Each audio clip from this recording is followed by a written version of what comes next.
That is that calling to Allah subhanahu wa ta'ala is not something, ikhwan, that returns back to ijtihad.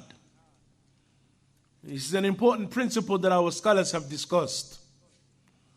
That is da'wah ila Allah ijtihadiyya or tawqeefiyyah?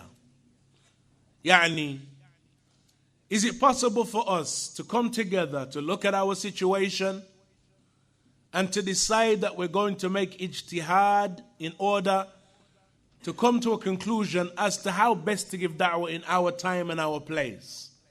We live in the UK, we live in America, we live in Australia, we live in the Indo-Pac subcontinent, mathalan.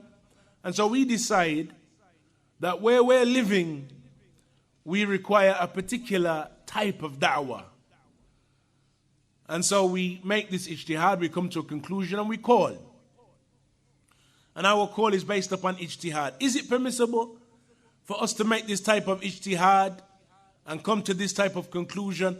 Or is the da'wah ila Allah subhanahu wa ta'ala tawqeefiyyah? That is to say, that it revolves purely around text, purely around that which we found the Prophet sallallahu alaihi wasallam upon and the prophets and messengers before him upon.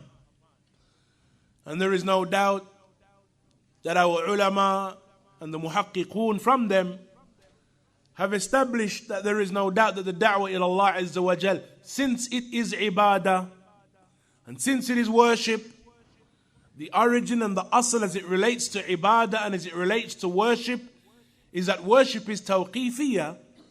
It is not permissible for us to create a da'wah, to create worship for ourselves or from our own selves because of the fact that we feel that a particular action draws us close to Allah Azza wa Jalla, we feel good performing it.